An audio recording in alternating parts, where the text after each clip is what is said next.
The following program is intended for listeners who are blind, have low vision, or another print disability that makes reading, holding a book, or turning a page difficult or impossible. The content is copyrighted by USA Today.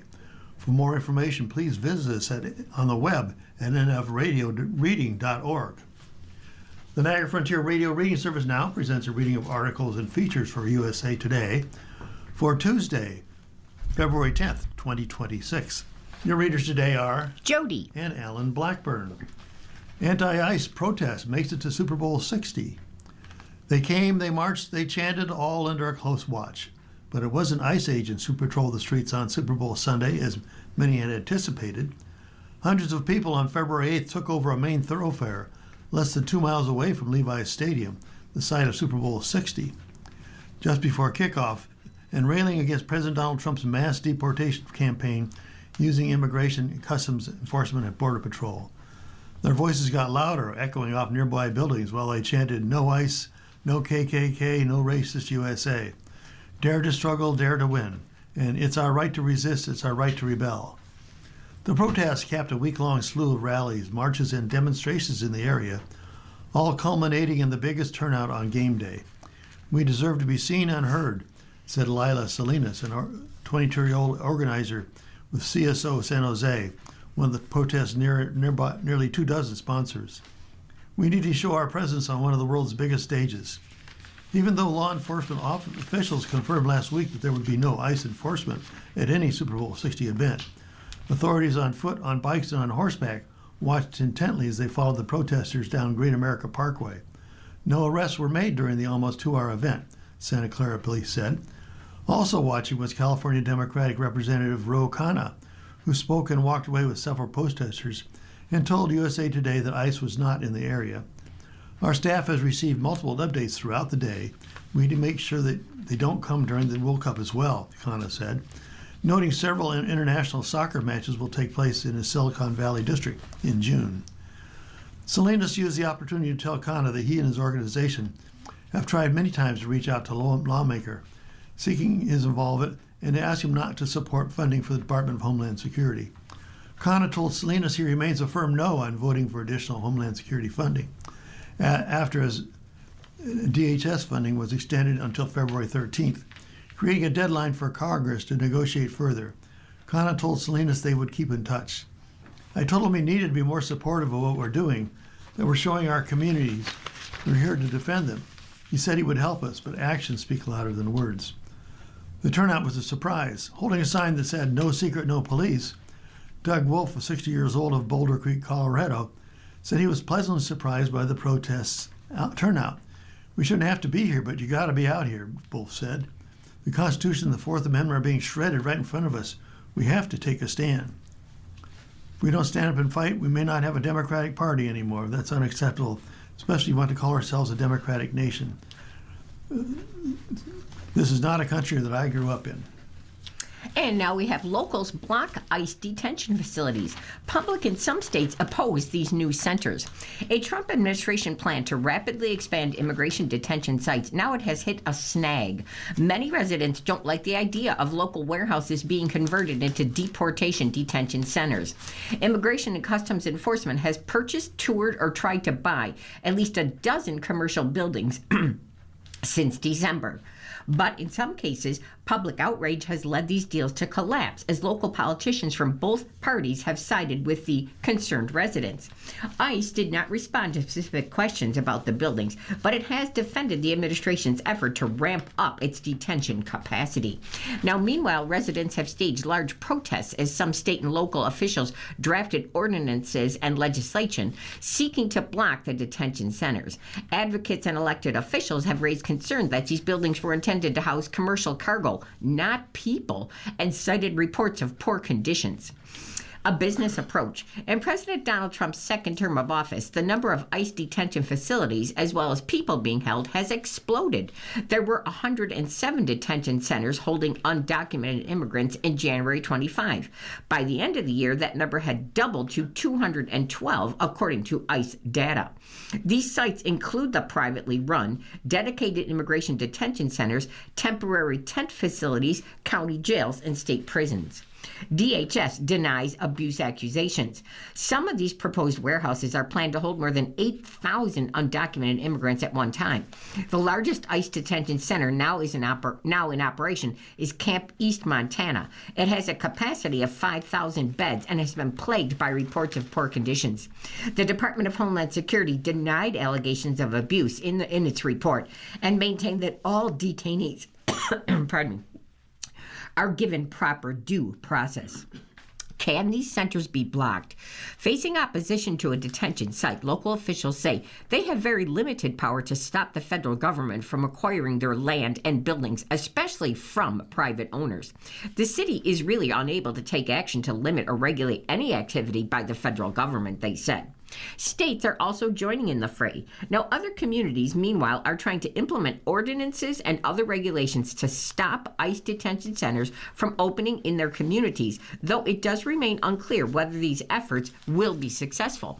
States are also taking actions. A bill banning ICE centers in New Mexico was passed by the state's Democrat-led legislature on February 3rd, and it is expected to be signed into law. Some private sellers are backing out. Though local governments appear to have limited power to prevent ICE detention facilities from opening, protesters and officials have found a winning formula. They pressure the private landowners. On January 24th, the family-owned Ritchie Group released a statement saying its company and its investigators have no plans to sell or lease property in question to the federal government, an announcement that was welcomed by the residents and the local leaders. Then similarly in Oklahoma City, the private owners of a warehouse that was set to be purchased by ICE, they pulled out of a deal after outcry. I commend the owners for the decision, and I thank them on behalf of the people of Oklahoma City. Senator Michael Brooks, an immigration attorney who represents South Oklahoma City, he celebrated the collapse of that agreement and said he expects other property owners who strike deals with ICE to now face similar blowback. What was demonstrated at the city council meeting is that citizens, they aren't going to stand for this, Brooks said. The people are energized. Black-owned eateries served with purpose. Many helped propel the civil rights movement. In 1947, African-American brothers James and Robert Paschal launched a scrappy luncheonette in Atlanta's Castleberry Hill neighborhood, their fried chicken earning renown as the house's go-to specialty. Within 15 years, Paschal's restaurant and coffee shop became not just a beloved community eatery, but a supporting player in the civil rights movement. In the years before the passage of the 1964 Civil Rights Act, the soul food restaurant offered more than nourishment. Not far from the offices of Martin Luther King Jr.'s Southern Christian Leadership Conference, Paschal's was a hub for civil rights luminaries, such as Martin Luther King, John Lewis, and Julian Bond, as well as a refuge for Atlanta parents waiting to reunite with students arrested for conducting lunch counter sit-ins. As the movement gathered momentum in the 50s and 60s, Paschal's and other black-owned restaurants played crucial roles throughout the South, offering affirmation, security, and even financial support, with food as a common thread. As with black churches and black-owned salons and barbershops, they provided gathering spaces free from scrutiny and disrespect community members often faced elsewhere. These restaurants lent themselves to the movement because they had the autonomy to decide for themselves what happened under the roof of their place, said Bobby J. Smith, an associate professor of African American Studies at the University of Illinois in Urbana-Champaign. They were able to welcome all people, particularly those who did not have the opportunity to be part of other restaurant spaces. As eateries, he said, they provided cover for revolutionary activity. On the outside, it looked like people were just going in to gather around gumbo or pork chops, said Smith, author of Food Power Politics, the food story of the Mississippi Civil Rights Movement. But inside, they were planning one of the most important social movements in American history. It's a covert network of public spaces hidden in plain sight. That's why such restaurants were important from a strategic standpoint, said Marcia Shadlin, a professor of Africana Studies at the University of Pennsylvania in Philadelphia and author of Franchise, The Golden Arches in Black America. During the era of segregation, there were a few places where African Americans could dine without fear they would be treated poorly or harmed by other patrons, she said. Along with restaurants, people like Montgomery's Georgia Gilmore turned to food as a weapon in the war against discrimination. A cook who lost her job at a White-run restaurant after testifying in support of the 1956 Montgomery bus boycott, Gilmore started a catering business that helped feed and raise funds on the sly for civil rights activists in Alabama. She used food as a way to support the movement, Smith said. Meanwhile, across town, the constant lines of people waiting for barbecued ribs and chicken at Brenda's Barbecue Pit helped the Montgomery takeout stand likewise lend financial support to ongoing activism. Brenda's was very dynamic, very involved in the movement, said Georgette Norman, the retired former director of Montgomery's Rosa Parks Museum at Troy University. Food was one of the ways that money was raised. Everybody has to eat. But back then, people cooked and people bought and people ate, and Brenda's was part of that. Robert and James Paschal died in 1997 and 2008, respectively. But their descendants continue to operate the restaurant, which reopened in a more modern Castleberry neighborhood location in 2022. Its walls continue to exude history in the form of mounted photos of King and others who were once regular patrons. Paschal's and Brenda's are just a couple of establishments central to the civil rights movement that have stood the test of time. It is a list of soul food powerhouses, including Dookie Chase in New Orleans, Four-Way Grill in Memphis, Tennessee, and Jackson, Mississippi's Big Apple Inn, all of which still operate today. They still stand as a testament to the power of cuisine, culture, and community. And it's Black History Month. And you're listening to a reading of today's USA Today on our Niagara Frontier radio reading service. Our time is now 12:11. Now we're going to talk about the weather. Icy weather prompts question of climate. Complex changes lead to the spread of freezing air. When Punxsutawney Phil popped up and saw his shadow February 2nd, a collective groan rippled across the eastern U.S. where freezing temps, ice, and snow have cast a big chill for days. Still, another Arctic blast with snow and a deep freeze just arrived, along with another round of quips directed at meteorologists and scientists, challenging them to explain again how climate change works. The Truth Social account of President Donald Trump has goaded scientists about the theory that he has repeatedly called into question since his inauguration, saying, "Whatever happened to global warming?" Well, it's a confounding dilemma for many folks who are trying to make sense of the winter weather in the context of climate change, and for professionals who are trying to explain how we can still see record cold and snow even in the face of a steadily warming climate. How historic have the 2026 winter storms now been? Many daily low temp records were broken between January 23rd and February 2nd, according to the National Weather Service. Dozens of monthly records were also broken, including 38 low minimums along a swath from Texas to New York. Only 15 new all-time record low temp records were set. However, the number of consecutive days with freezing temps also have challenged previous records, and here's a couple of them. At Ronald Reagan National Airport in Virginia, 9 consecutive days below freezing was the second longest. In Jacksonville, Florida, the record was tied for the most consecutive days, that was 8, with minimum temps at or below 32. The 9 days at or below freezing in Central Park was the 8th longest. Lake Erie has had more ice coverage at the beginning of February than it has in the past 23 years. Warming climate will change winters. Even though the records show our winters are growing warmer on average, cold winter events like ones that caused the recent mayhem, they aren't going away anytime soon, the international study says. It seems really counterintuitive, but there will be plenty of ice, snow, and frigid air in the Arctic winter for decades to come, and that cold can be displaced southward into heavily populated regions by Arctic heat waves. A polar blanket. The situation in the Arctic can be thought of like a blanket of low pressure and cold air, says Frederick Bertley. Like an old blanket, it can develop holes from things happening around it and become a leaky barrier that allows low pressure and then cold air to escape into the U.S.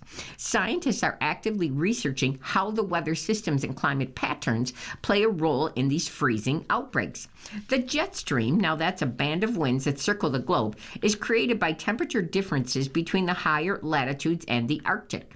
Existing in the troposphere, some 5 to 9 miles above the Earth, its naturally occurring undulations have always allowed Arctic air to plunge down into the U.S.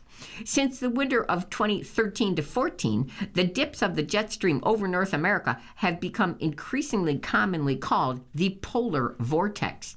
Now, the stratospheric polar vortex is positioned some 10 to 30 miles above the surface. In addition to its intermittent interactions with the jet stream, the vortex, it sometimes experiences sudden warming events that will weaken or stop its flow and then send outbreaks of Arctic air southward. Now, meanwhile, warming oceans not only contribute to moisture that piles on the ice and snow, but may also help drive some of the polar outbreaks the studies have suggested. Scientists are working to understand the contributions from the rapidly warming Arctic, warmer oceans, and sea ice loss.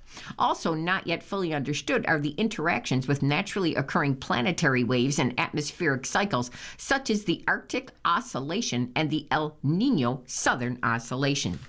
The winters, they are still warming. Now, despite the misery wielded by these recent winter storms, bitter cold storms aren't occurring often enough to outweigh the long-term influence of human-caused global warming or temperatures. Now, that's according to a January story by Rebecca Lindsay, who's a project director for Climate US. This nonprofit was created when the Trump administration stopped further publications on its climate.gov website and halted the 5th National Climate Assessment back in 2025.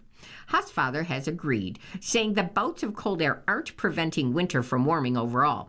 Climate models, they overwhelmingly project that cold extremes will continue to diminish as greenhouse gas concentrations rise, they wrote in a February 2nd blog post. Now, even if certain patterns do occasionally transport freezing polar air southward, he said, winters on the whole are likely to be milder than in the past. And now they have a very beautiful picture. You can see a bright, bright blue sky with a few clouds in it, and it looks like you're standing on top of something. And in the foreground is the trees of a park, and then you can see a full-on frozen Lake Erie. And the caption that describes this picture says, "Frozen Lake Erie is seen on January 29th from the top of the tower at Presque Isle State Park's Tom Ridge Environmental Center," and that's in Pennsylvania. At the lower left is the Waldemar Park's Ravine Flyer 2 roller coaster. That's on just the very edge. But the whole picture is very wintry and snowy. The Education Department is still surviving. Congress funds the agency despite Trump's crusade. Over the past year, congressional Republicans have cheered on President Donald Trump's quest to dismantle the Education Department. Yet those same lawmakers just reached a deal with Democrats to give what's left of the agency more money, not less, compared with last year. Congress's annual appropriations bills, which Trump signed into law February 3rd, fully retain spending for many of the department's programs, funding such things as special education and after-school activities. Even programs the Trump administration had unilaterally cut or ignored, prompting lawsuits, were supported at roughly their usual levels. A mixed bag victory for Democrats, the bipartisan deal-making represented a quiet rebuke from GOP lawmakers of Trump's stated crusade to curb the federal role in education policy. And the end result, which set aside roughly $80 billion to the Education Department for fiscal year 2026, underlined the political limitations of one of the White House's most nebulous goals. It also highlighted the logistical difficulty of trying to fully do away with an agency whose entrenched functions are relied upon, though in limited ways, by states, schools, and students across the country. The Education Department implements widely popular programs that, among other things, protect students with disabilities, help schools hire counselors, and make college more affordable. For the past half-century, elements of the GOP in Washington have been trying to downsize or eliminate the department, a creation of the Jimmy Carter era. Doing so, however, would require an act of Congress and support from at least some Democrats. It has never been quite as easy as it sounds.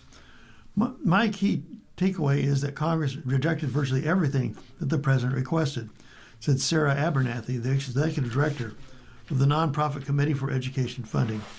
Amid Trump's year-long dismantling of the Education Department, she said, Republicans in Congress have taken a hands-off approach until this bill, while the Education Department to remain broken up for now. While the legislation wasn't precisely what the Democrats wanted, It routed money to the most important places, said Representative Pramila Jayapal, a Democrat of Washington, who said she was familiar with the funding negotiations and used to serve on the House's Education Committee. One of the big challenges was how do we stop the administration from either misusing the money we give them, impounding it, or rescinding it, she told USA Today. By being much more specific about what we're doing with the money and what we intend for it, it should give us more leverage in the courts and elsewhere. The situation is still far from ideal for the Democrats.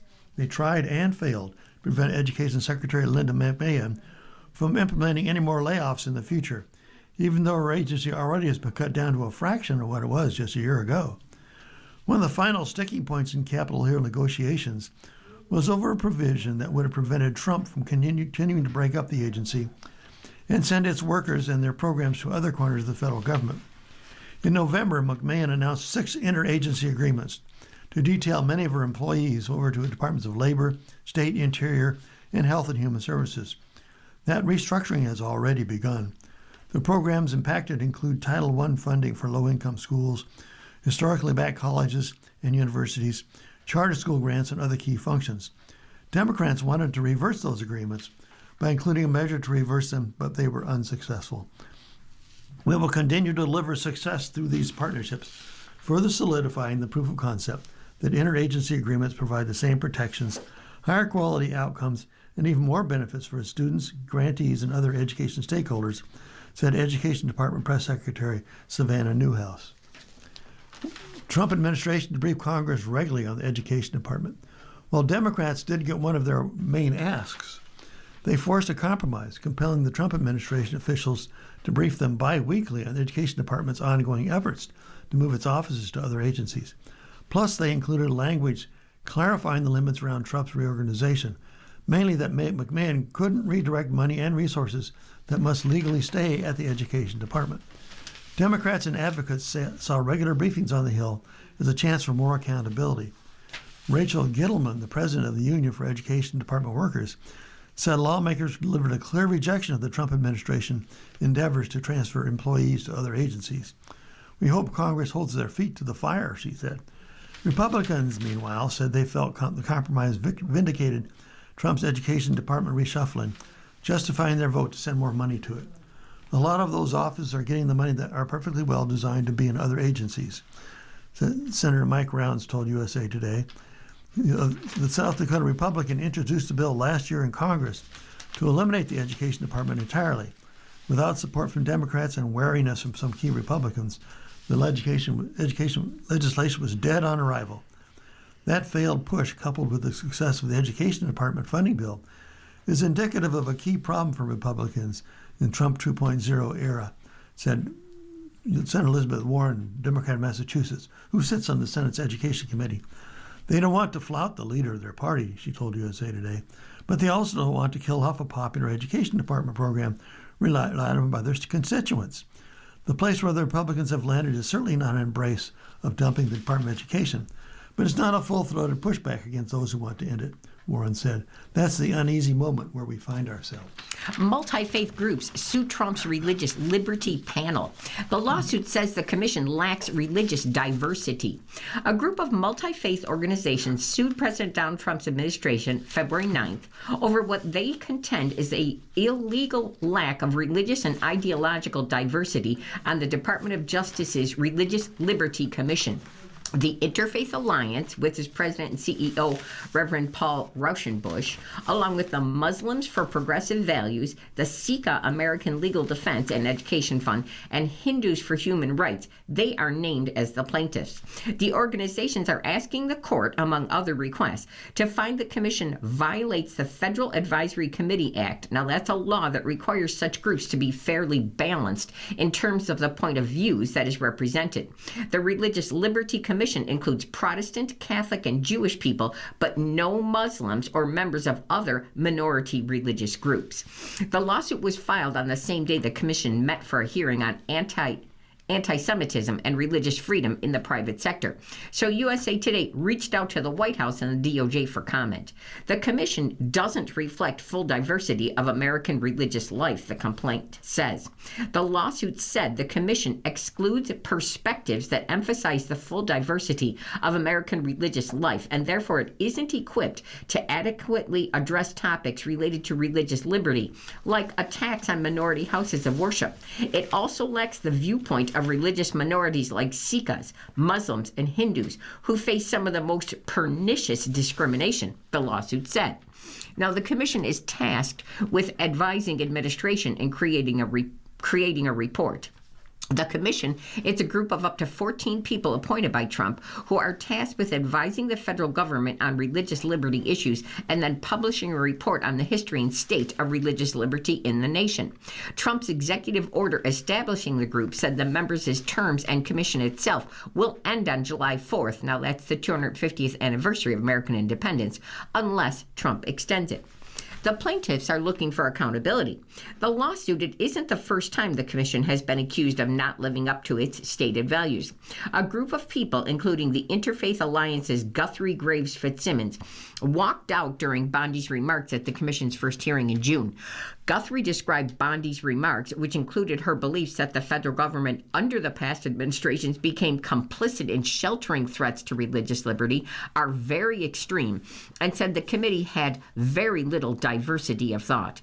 Other hearings covered topics like prayer in schools and Charlie Kirk, who was described as a Christian martyr in a tribute following his assassination in September. Rauschenberg also said that he and the other plaintiffs, they are looking for transparency and we're looking for accountability. He described the separation of church and state as the smartest and most beautiful thing America did at its founding. I think that's what we need to keep moving forward, and I want to make sure people don't betray that important value, he said. A stepbrother is charged after a teen's death on a cruise. They say he's facing a murder and other charges. The stepbrother of Anna Kepner, a Florida teenager who was found dead aboard a Carnival Cruise Line ship in November, is being charged with first-degree murder, according to the teen's mother. Kepner, an 18-year-old cheerleader from Titusville, a coastal city near the John F. Kennedy Space Center, died while on a cruise on the Carnival Horizon. Her body was found under a bed on November 7th by a person cleaning the cabin that she shared with her stepbrother and another sibling. The ship returned to Port Miami on November 8th when Kepner's body was taken to the Miami-Dade County Medical Examiner's Department. Her death was ruled a homicide, and several media outlets, including ABC News and People.com, reported that the medical examiner determined Kepner died as a result of mechanical asphyxiation. Kepner's mother, Heather Wright, said in a post on TikTok on February 6th that the teen's stepbrother was being charged with first-degree murder, according to Florida Today, part of the USA Today network. Court documents and family statements previously revealed that the 16-year-old was being investigated as a suspect in connection with Kepner's death. They are going to charge her 16-year-old stepbrother with first-degree murder, and there are going to be some other charges brought, but I'm not sure what they are yet. Until they tell me, I don't know more, Wright said in a TikTok video. Kepner's father, Chris Kepner, also confirmed to ABC News that the teen's stepbrother had been arrested and charged. The stepbrother was released to the custody of a guardian, ABC News reported. The FBI says it's investigating the case. However, they have not released any information about potential suspects.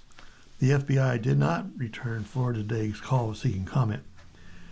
Anna Kepner's stepbrother appears in a Miami court. Kepner's stepbrother appeared before a federal magistrate on February 6th with public defenders, prosecutors, and U.S. Marshals, according to WVJ-TV. The docket for the judge was sealed, and any charges the teen may face have not been officially released. After the teen appeared before a federal judge, he was seen walking to another courthouse and into a probation office where defendants are processed for pretrial release. Court records connected to a family custody dispute include detailed discussions of the stepbrother's possible involvement with Kepner's death. The boy's stepmother is engaged in a custody dispute with the boy's father, whom she divorced in 2023. In a court filing, she said she had been warned that her 16-year-old son was being investigated for possibly becoming involved in a death and charges could be pending. Court documents also showed that the stepbrother was taken to a facility following the cruise, where he stayed for an undetermined length of time. He went on to live with a relative in another part of Florida, where his mother said in a court hearing that he was undergoing therapy. And who was Anna Kepner? She was an A student at Temple Christian School in Titusville, about 50 miles east of Orlando, and was described by family and friends as pure energy, bubbly, funny, and outgoing. And here she is with a bright smile, a picture with a bright smile on her face. She received her boater's license before she could drive and had plans to join the U.S. Navy after her high school graduation next year, with the long-term plans to become a K-9 officer. The lifelong gymnast, Kepner was active on her school's cheerleading team, and hundreds of people showed up for her celebration of life on November 20th. The days after her death, loved ones turned her car into a makeshift memorial with flowers, balloons, and messages. And you're listening to the reading of today's USA Today on our Niagara Frontier Radio Reading Service. Our time is 12:30, and it's time for me to take you to our money section. Now, I'm going to start out with the USA Today ad meter about the Super Bowl ads. Budweiser rolls out its all-American cred, and there's the most excellent picture. You can see two big barn doors slid partway open, and then one of Budweiser's beautiful, cute little young Clydesdales right peeking out the front, looking adorable, of course. And it reads, Budweiser reveals a small star in the brand's second Super Bowl 60 commercial teaser. Brewer empties the tank to mark the company's 150th birthday, it says. Budweiser left nothing to chance in taking home its record 10th first place finish in USA Today's ad meter contest. Now, the king of beers was once again the king of Super Bowl commercials, easily outpointing Lay's in balloting that culminated midnight February 9th, hours after the Seahawks trounced the New England Patriots. The American icons, Budweiser emptied the tank to mark its 150th anniversary, while strongly tying itself to the USA's 250th. Naturally, its not-so-secret weapon, the iconic Clydesdale, that was front and center. So mix in the birth of an American bald eagle, nursed into adulthood by a caring steed until it soars freely on its own, picking up the pace in time with Leonard Skinner's Freebird, and the 60-second spot broke through the competition typically loaded with the nascent brands and nostalgia-fueled celeb spots. That's what we wanted to bring to life, this idea of celebrating two icons, the Budweiser Clydesdale and the American bald eagle, right at the same moment. There's not a lot of dialogue, so Freebird really carries the narrative in an epic way. In a sense, the proven formula stood out even more against an occasionally dark ad lineup heavy on artificial intelligence, surveillance for your puppy, and de-aging technology of beloved stars of yore that fans at social media found a little unsettling. Budweiser claimed its first ad meter crowns back in 1999 and 2000 before yielding to Anheuser-Busch cousin Bud Light in the 5 of the next 6 years. Bud prevailed 5 more times between 2007 and 15. Then they had a 10-year drought before the Clydesdale returned to the winner's circle in 2025 with first delivery. Now this time it has scored 4.0 out of 5, defeating Lay's Last Harvest, which chronicles the emotional final lap for a potato farmer. Pepsi's commercial, The Choice, which co-ops Coca-Cola's iconic bear, was third at 3.5, with Dunkin' Donuts' Goodwill Dunkin', fueled by both the 97 Ben Affleck-Matt Damon film and the 90s-era NBC comedy icons, fourth at 3.48. Now Michelob Ultra, that was at 3.47, rounded out the top 5 with a star turn from Kurt Russell and appearances from Winter Olympic icons Chloe Kim and T.J. Oshie. Hidden millionaires are making mistakes. Moves could hurt their net worth in the long run. If you have a 7-figure net worth, but don't really consider yourself wealthy, you may be part of a growing population of hidden millionaires. Vanguard applies the term to Americans who have quietly passed the $1 million mark in recent years, primarily through saving for retirement and building home equity. Last year, we saw over 127,000 retail investors who became millionaires, said Andy Reid, head of investment behavior research at Vanguard. Every day on our platforms, there are hundreds of users who are crossing the millionaire threshold. The burgeoning population of hidden millionaires is cause for celebration. More Americans have 7-figure balances in their 401k accounts, thanks to a surging stock market and rising retirement savings rates. Home equity, too, stands near a record high. But Vanguard researchers see worrying signs in how hidden millionaires manage their money. Newly minted millionaires make costly errors, Vanguard reports, in handling their investments, debts, and financial plans. The reason many hidden millionaires seem to live in denial about their wealth. They don't consider themselves wealthy. They haven't bothered with financial advisors, and they have no estate plan. Roughly 1 in 5 millionaire investors don't even consider themselves investors, let alone wealthy. Here then are 6 common financial mistakes among hidden millionaires. Number 1, cash drag. One of the costly errors hidden millionaires commit is to keep retirement savings in cash. Cash drag often arises when a retirement saver rolls over a workplace 401k into an IRA. After a rollover, the funds often remain in cash or some cash equivalent account until the saver reinvests. Keeping the retirement funds in cash means you miss out on the investment returns from stocks, which typically average about 10% a year. Why do investors hold savings in cash? Many say they didn't realize their savings weren't already invested or thought the funds were invested automatically. For many investors, it stays in cash for months, maybe years, Reed said. Another costly mistake among hidden millionaires is stock concentration, committing too large a share of investment dollars to individual stocks. The classic example is employer stock. Your company gives you its shares of own stock as a 401k match.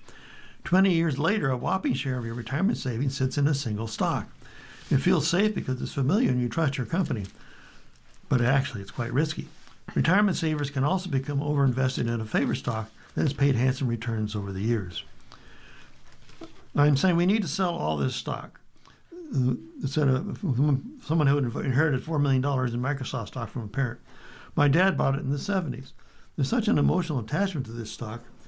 She finally persuaded the client to sell half of it. With stock concentration, the risk is you stake too much on the performance of a single company. Experts typically recommend holdings no more than 10% of your investments in any one stock. Number 3, bad debt management. If you have a 7-figure net worth, in theory, you shouldn't be saddled with high-interest credit card debt. But research finds that many high net worth investors have high card debt they could easily pay off. Let's say you have $20,000 of cash in a brokerage account, earning 3% interest. And you also have $20,000 in card debt at 20% interest. The debt is costing you a lot more than you're earning in the brokerage account. Thus, it makes sense to use some or all of the cash to pay down the debt. Other high-wealth households have a different problem. They're making overly aggressive payments on a lower interest mortgage, spending money or they could have invested in stocks. The same principle applies. The borrowing costs you 4% on a mortgage are lower than the potential interest you earn by investing the money. Poor estate planning. Many millionaires don't see themselves as wealthy. They don't bother to write estate plans. A lot of people are saying, I don't need it. I'm not really rich. And then there's poor financial planning. By the same token, hidden millionaires may not see the point in consulting with a financial advisor. But there's a reason why high-wealth households hire financial planners. A pro can help you spot all of the problems mentioned above and help you invest your wealth. And the last, unnecessary frugality. Some plans have millions of dollars saved, more than enough to retire, but they continue to work and they're reluctant to spend. They're spending $50,000 a year, and they could easily spend $100,000. Frigid winter weather, it brings out the scammers. One miserable, seemingly never-ending Arctic blast is apparently just a ray of sunshine for scammers. So it's essential to offer yet another reminder to strengthen your core, sprinkle plenty of skepticism along the way, and stay strong to avoid falling for some of these well-crafted traps. Crooks, they typically text, call, or email under the guise of being someone from the utility company. They often threaten to shut off your heat in the cold temp unless you pay up, or they demand money to fix the problem. So don't pay a scammer if your power goes out. In an alert issued January 29th, they warn that scammers will even say they get your power turned back on quicker after an outage if you pay up now or hand over some key information. After any big storm, the FTC warned utility and other scammers aren't far behind.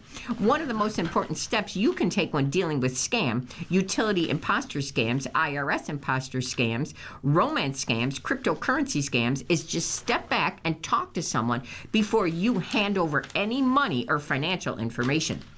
Be careful when paying strangers even to shovel your snow. When we're dealing with cold weather or big snowfalls, some people risk giving out their credit card or debit card to a stranger who's going to shovel their snow. Or they might simply hand over a personal check to someone that they don't even know. The risk is that you could be giving out your important personal information to a con artist. Don't pay by gift cards, Bitcoin, or money transfer methods. The crooks, they also demand that you pay in odd ways. They can ask you to put money on a gift card, tell you to make a payment by money transfer, or demand some cryptocurrency. And they often send you to a nearby Bitcoin ATM. Those are ways that make it easier for the crooks to steal your money and not get caught. Your best bet is do not respond quickly to these unexpected messages. Don't click on the links. Don't engage in a phone conversation. Don't call anyone back. Then, take time to do some extra research before panicking. Don't trust, just verify. Unfortunately, you cannot always trust the customer service number that you simply find online for a utility, a business, or even an airline. As I have warned earlier, scammers know how to plant fake customer service numbers online for well-known major airlines, banks, insurance companies, cable companies, utilities, online retailers, and more. Alarm bells should ring when someone calls and says the crew is on the way to shut off your service unless there's an immediate payment, they said. The more aggressive the caller, the more skeptical that customer should be. Now, they also noted that if a caller insists that you put money on a prepaid debit card or a gift card, that's a clear sign of a scam. DTE Energy does not demand a specific form of payment. Now, another clue, DTE Energy does not ask customers to provide their account number. Customers will be asked to validate account information like their billing zip code or their last 4 digits of their social prior to discussing account details. And if a customer is behind on payments, the DTE will mail a warning notice providing the steps to restore. Consumers Energy notes on its website that for your safety, your safety needs to be the priority. If you feel pressured to let someone into your home, just close and lock your door and call 911, according to the information at consumersenergy.com/scams. The utility notes that those who impersonate utilities, they might try to get into your home or business by just asking to see your bill or claiming to look for a gas leak. Consumers Energy notes that the utility will only send emails or texts about your bill or your account if you have signed up with them for alerts. Now, here's another key tip. You want to proceed very cautiously when anyone shows up, according to the FTC alert, promising immediate cleanup or repairs after a weather emergency. Unlicensed contractors and scammers, they often appear after big storms or natural disasters, the FTC has stated. Often, the FTC warns, scammers might claim that they don't need to be licensed to do the work, or they promise you a big discount if you sign a contract right away. Or they might demand, if the weather emergency triggers an insurance claim, that you sign over your insurance check right to them. Scammers could even suggest that you borrow money from a lender that they know, or they claim they can help you to qualify for relief through the Federal Emergency Management Agency, and then say that you need to pay an extra fee to them to help get with this process. Scary. Well, you're listening to a reading of today's USA Today on the Niagara Frontier Radio Reading Service. The time is 12:42. We're on to Ask Johnny, HR column by Johnny C. Taylor, how to address an employee who inflates achievements. Question: I've got a person on my team who constantly exaggerates their achievements and presents half-truths as facts. It makes them look like a star while the rest of us look like we're underperforming. How should I handle this? Asked Pedro. The answer: first off, exaggeration may create short-term shine, but it rarely survives long in a results-driven organization. Over time, patterns emerge. Stories start lining up, and leaders start to notice the difference between what's being claimed and what's actually being delivered. Credibility is currency. Once it's questioned, it's hard to earn back. I've seen this play out many times. People who rely on half-truths often underestimate how visible their behavior becomes. Projects leave a trail. Outcomes speak for themselves. Teammates remember who really did the work. In healthy organizations, theatrics eventually collide with reality. That's why it's important to not get pulled into someone else's performance theater. You don't need to compete with half-truths or inflate your own story to keep up. That said, this also isn't about waiting quietly and hoping the truth magically prevails. Your job is to focus on your work, do it well, and make sure it's understood. Start by anchoring yourself in facts. Keep clear records of what you own, what you contribute, and the results that you deliver. This isn't about building a case against a coworker. It's about eliminating any ambiguity around your role and your impact. Documentation protects you. Next, be intentional about visibility. In meetings, updates, and one-on-ones, it's perfectly appropriate to state what you worked on and what the outcomes were, calmly and factually, without embellishment. Too many capable professionals confuse humility with silence. But humility is how you show up, not refusing to show up. There's a big difference between bragging and being clear about your contributions. Strong performers strike that balance well. Not flashy, but not invisible. They take ownership of their work, give credit where it's due, and move on. Leaders notice that consistency. Trust is built over time, and trust is what managers rely on when making decisions about assignments, promotions, and opportunities. Now, a word of nuance. Before assuming bad intent, remember, confidence isn't the same as embellishment. If someone spoke up when you didn't, that's on you. But when exaggeration crosses into misrepresentation that consistently affects the outcomes, accountability, or morale, that's a management issue, not a competition you should try to win on your own. The bottom line, don't get dragged into someone else's false narrative. Do your job well. Be clear about your contributions. Stick to the facts. Flashy stories fade. Results endure.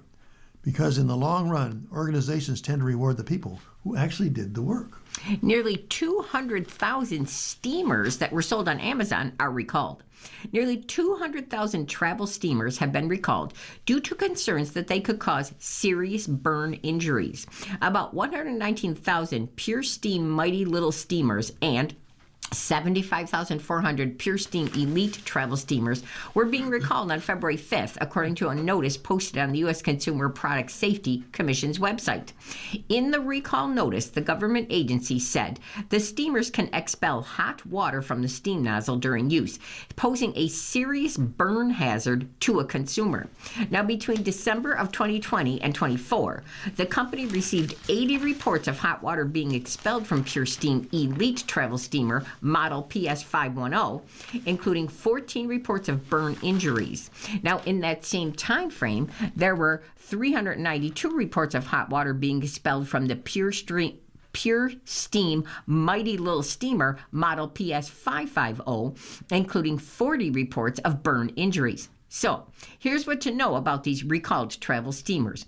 Which travel steamers are recalled? The impacted models are Pure Steam Elite travel steamers and Pure Steam Mighty Little steamers purchased after December 2020 or with one of these following date codes: 2310, 2308, 2305, 2304, 2303, 2212, 2211, 2210, 2203, 2112, 2111, 2110, 0221, 1019, and last 4619. The Pure Steam Elite travel steamer is white with a triangular shaped opening for the steam vents. The device has a Pure Steam logo printed below a wave-shaped water reservoir window with model PS510 printed on the bottom of that product. Now, similarly, Pure Steam Mighty Little steamer, it's white and it has an oblong-shaped opening for the steam vents. A logo is printed below the water reservoir window and model PS550 is printed on the bottom. On both steamer models, the manufacture date, the date code, is located on the label on the bottom of the product in a year-month format. The manufacturer is advising consumers to immediately stop using these recalled steamers and then visit recall.puresteam.com to submit a recall request. So, how to get a refund for recalled travel steamers. To receive a refund, the consumers have to provide their contact information. Then, additionally, they will need to cut the steamer's cord and upload a photo of the device with that severed wire in the picture. Consumers should keep the device until they receive the refund, as some may be asked to return the item to its importer, Aterian Inc. of Summit, New Jersey, with a prepaid shipping mailer. Now, where were the recalled travel steamers sold? The recalled steamers, they were manufactured in China and they were imported by Aterian. The devices, they were sold online at puresteam.com, Amazon.com, and Walmart.com from December of 2020 through April of 25, and there were roughly $10 to $35 depending on the model. The recall number for the product is 26-250. Side hustles are helping more Americans make more money. There's a reason the term side hustle resonated in popular culture during the COVID-19 years. Motivated by the rise of remote work in 2020 and a historic inflation spike in 2022, many Americans chose to take on a second or third or fourth source of income. Today, the pandemic has eased and inflation has cooled, and many workers have been called back to the office. But a new survey suggests American workers still have a taste for extra income. A large majority of Americans, 72%, rely on at least one source of secondary income, according to a nationally represented survey of 1,000 working adults by My Perfect Resume, the resume building platform. And here are the most popular side hustles. 14% of workers reported freelance or gig work. 14% reported income from investments, such as stock or crypto. 9% reported income from side businesses. 9% reported passive income, such as royalties or rent. 4% reported second jobs with a different employer. Federal data suggests more Americans are holding multiple jobs. The share of employees holding more than one position has risen steadily since the early pandemic months, peaking at 5.7% in November 2025, the highest level in the new millennium. The findings come at a moment when many American workers feel stretched. The average worker's pay rose 18% from 2020 to 2024, while inflation rose 21%, according to another recent report from My Perfect Resume. As a result, the typical worker has less purchasing power than 5 years ago. You think of people who are just trying to pay rent or pay for food, said Jasmine Escalera, a career expert in My Perfect Resume. This isn't about luxury. This is about necessity. The company's 2026 State of Secondary Income Report, published in January, is its second annual analysis of side hustles. Last year, 71% of respondents reported second incomes, and the side hustle is here to stay. The new report suggests side hustling is no longer a mere COVID-era trend. It has become woven into the fabric of American work, the report says. In the survey taken in October of 2025, more than half the workers said they expect to maintain a similar level of side hustle income in 2026. Roughly 1 in 4 said they suspect second incomes may eventually supplant the pay raise as a means of boosting their earnings. Spending 40-plus hours at one job should be enough, and now people are clocking out and going to the next gigs. Generation Z loves side hustles, the boomers not so much. Side hustles and gig work seem more common among younger workers. Bankrate's 2025 Side Hustle survey found the practice was most common among Generation Zers, 34%, followed by Millennials at 31%, Generation Xers at 23%, and Baby Boomers at 22%. Side hustles include everything from ride-hailing and food delivery to dog walking and freelance writing. The typical hustles pays about $200 a month, Bankrate found. Vivian Izugwu, a Generation Z hospital nurse in New York, takes on extra shifts as a school nurse as a side hustle. According to the banknote report, Martin Deanda, another Generation Zer, chose to supplement his loan underwriting job in Los Angeles by handing out flyers for other businesses. Deanda likes his side hustle so much, he told Bankrate, he hopes to make it his full-time hustle. And now, since we have a little time, Ellen, can I read the ad ranking article, or did you want to read that later? Okay, I'm going to throw this in. So they're going to rank all 54 ads for the Super Bowl. And like we mentioned, of course, Budweiser's patriotic Super Bowl commercial won at the top spot with its Clydesdale and its bald eagle celebrating America's 250th birthday. So I'm just going to list them out. They have them listed right from 1 to 54. And number 1, of course, is Budweiser, American icon. 2 is Lay's, Last Harvest. 3 was Pepsi, The Choice. 4 commercial was Dunkin', Goodwill Dunkin'. 5 was Michelob Ultra, the Ultra Instructor. 6 was Xfinity, Jurassic Park. 7 was Novartis, Relax Your Tight End. 8 was the NFL, Champion. 9 was Bud Light with Keg. Number 10, T10 was Ring, Be a Hero in Your Neighborhood. Then T10 again was Amazon Alexa, Alexa. Number 12 was Rocket and Redfin, America Needs Neighbors Like You. 13 was State Farm with Stop Living on a Prayer. T14 is Dove, The Game Is Ours, and T14 also tied was Uber Eats, Hungry for the Truth. At 16 was NFL's You Are Special. 17 commercial, it was Blue Square Alliance Against Hate called Sticky Note. At number 18 was Bosch, Just a Guy. 19 was Universal Orlando's resort called Lil Bro. Number 20 was the commercial by Toyota called Superhero Belt. Number 21 was Levi's Backstory commercial. 22 was Pringles, Pringleo. Tied at 23 was Google's New Home and Toyota's Where Dreams Begin. At 25 was Hellman's Sweet Sandwich Time. At 26, they listed T-Mobile Tell Me Why. Tied at 27 was Liquid IV, Take a Look, and TurboTax, The Expert. At 29 is Kinder Bueno, Yes Bueno 2026. And tied at 30 was Ritz, Ritz Island, and Instacart Bananas. At number 32, they list the commercial from Grubhub called The Feast. At 33, He Gets Us More, and that was more. And tied at 34 was Maha Center Incorporated, Maha Real Food by Mike Tyson. And tied with Boehringer Intelligent, Mission Detect the SOS. Tied at 36 was Volkswagen's The Great Invitation, Drivers Wanted. Tied with Apartments.com and Homes.com, I Can't Live There. And then at 38, commercial, they have Cadillac Formula One called The Mission Begins. At number 39, they have Squarespace, and it was called Unavailable. Number 40 was the Fanatics Sportsbook, and it was called Bet on Kendall. Tied at 41 was Hims and Hers, Rich People Live Longer, and it was tied with Nerds, Taste Buds. At 43, they have DraftKings, and it was called DraftKings Live-ish Super Bowl 60. Then at 44, they have Oakley Meta, Athletic Intelligence is Here, Part 2. At 45, they have OpenAI, Can You Just Build Things? And tied at 46, they have Anthropic, Can I Just Get a Six-Pack Quickly? And that was tied with Oakley Meta, Athletic Intelligence is Here, Part 1. And also tied there was Novo Nordisk, A New Way to Wegovy. Then finally at number 48, they have Poppy, Make It Poppy.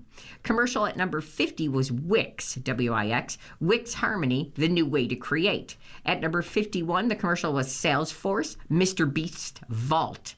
52 was Row, Healthier on Row, that's R-O. Number 53, they list Svedka, Shake Your Bots Off. And finally, the last commercial ranked is at number 54. It was a commercial by Coinbase, and it was called Everybody Coinbase. First hour close. You're listening to a reading of articles from USA Today for Tuesday, February 10th on the Niagara Frontier Radio Reading Service. We'll return for more readings after this short break. Your readings today are Jody and Alan Blackburn.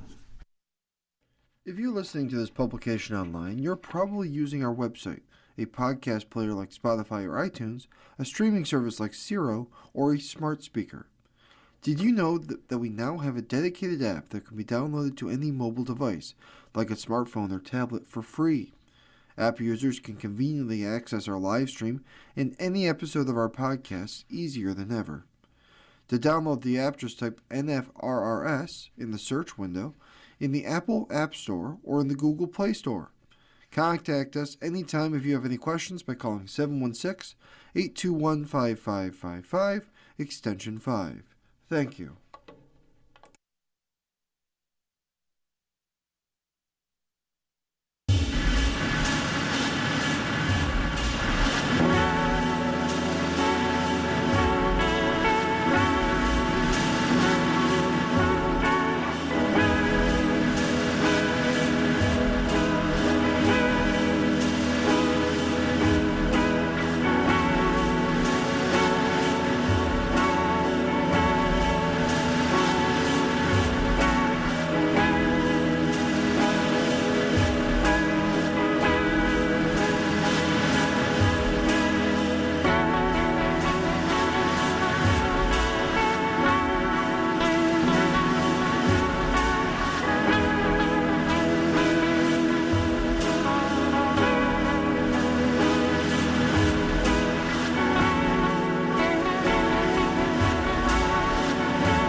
We'll continue now with our reading of articles from today's issue of our USA Today. And your readers again are Jody. And Alan Blackburn. And I'm going to take you into the sports section, and it has a huge headline called Domination. It takes up the whole entire page. And of course, it's about the Super Bowl.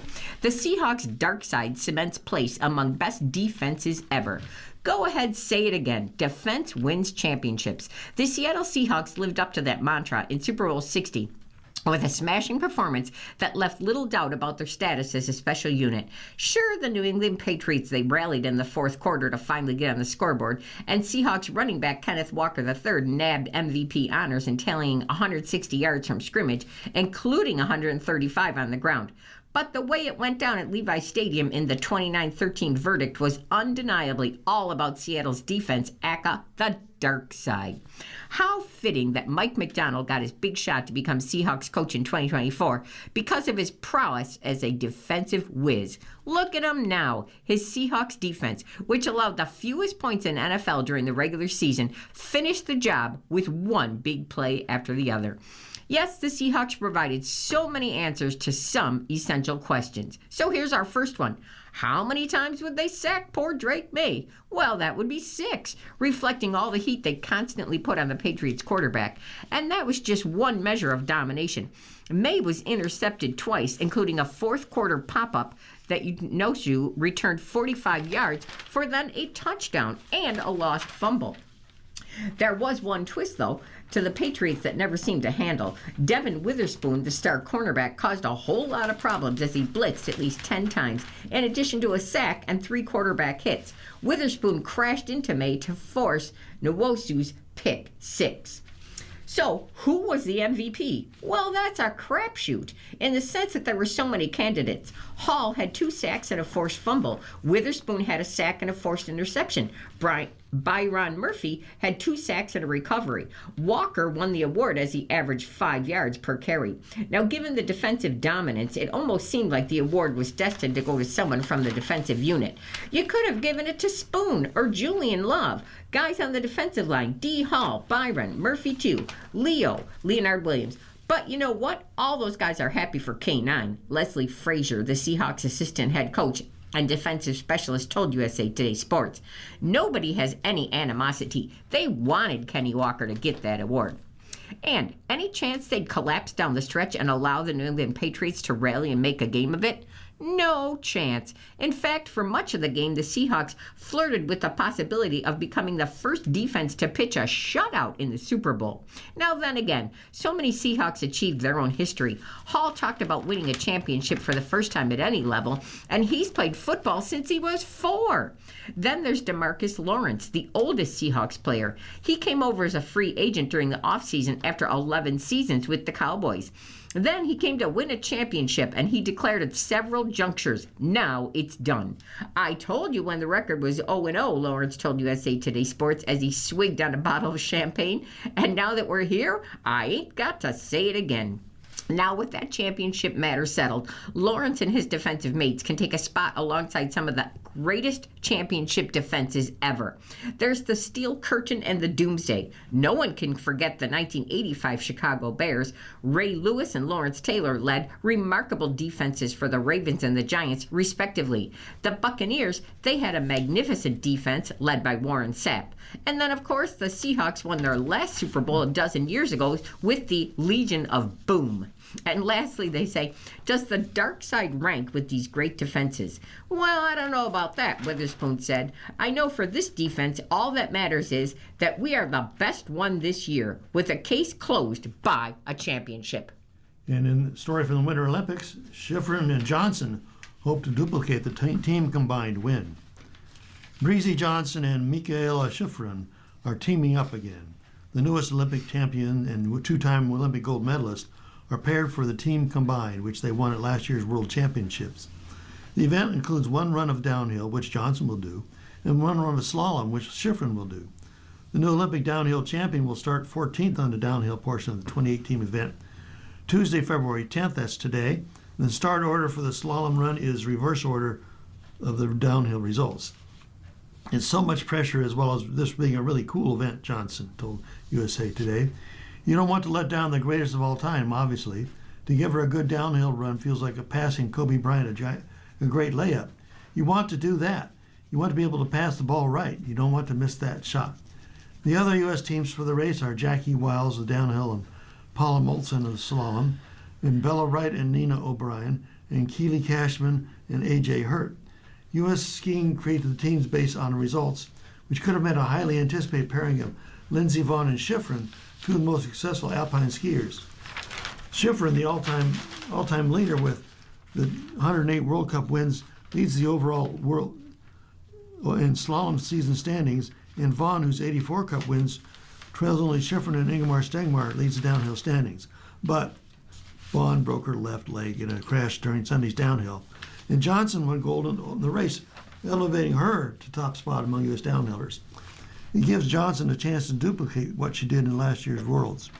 She won the downhill title before pairing with Schifrin to win the inaugural team combined event. The vibe around it, teaming up and feeling like we're doing it together, was so cool, Schifrin said last year. Schifrin and Johnson have been friends since they were children, and Johnson credits Schifrin and her mother for encouraging her to keep going early in her career. In many ways, I don't know if I'd be sitting here without Michaela, because she and her family took me under their wing and allowed me to have confidence in myself, Johnson said last fall. We were both very intense kids. People were like, Breezy, you need to chill out. You need to have more fun. And I was like, I don't understand. I just really like skiing, and I like competing, and I like getting better. And I wasn't getting anybody who was telling me that. Michaela was like, there's nothing wrong with you. Keep doing what you're doing. And her mom was like, no, there's tons of kids out there. They're having fun. And some of them may be good. But if you do that, you will not be good. Johnson recalled, and that helped me to be like, no, I'm going to be intense. I'm going to be serious. And if people say that's wrong, that's on them. And now both are Olympic champions with the possibility of winning more. And now we go back to the Super Bowl winners and losers. Defenses give game an explosive tone. Anyone expecting a subdued Super Bowl, they should have known better. Yes, the Seahawks and the Patriots didn't stir a considerable amount of pregame excitement for some more casual consumers with the transcendent star power that had been rampant in the recent title games, essentially absent from this year's setup. Neither team offered much in the way of hype or fodder in the days leading up. But a game short on offensive firepower still carried an explosive element if you were willing to appreciate what was going on the other side of the ball. So, here are the biggest winners and losers of Super Bowl 60. First, under the winners, they have Mike Macdonald. In an era where everyone has been on the hunt for the next Sean McVay, it's worth wondering whether Macdonald will be the new paragon for coaching searches. When the Seahawks made Macdonald the NFL's youngest head coach in 24, he shaped up as a worthy successor to Pete Carroll, the most successful coach in franchise history. Somehow, though, he has outpaced even the loftiest expectations by wrapping up a title in year 2. Then still under winners, we have Seahawks defense. A group project, it deserves group recognition. The dark side defense will surely receive its proper due, but the entire unit deserved Super Bowl MVP honors.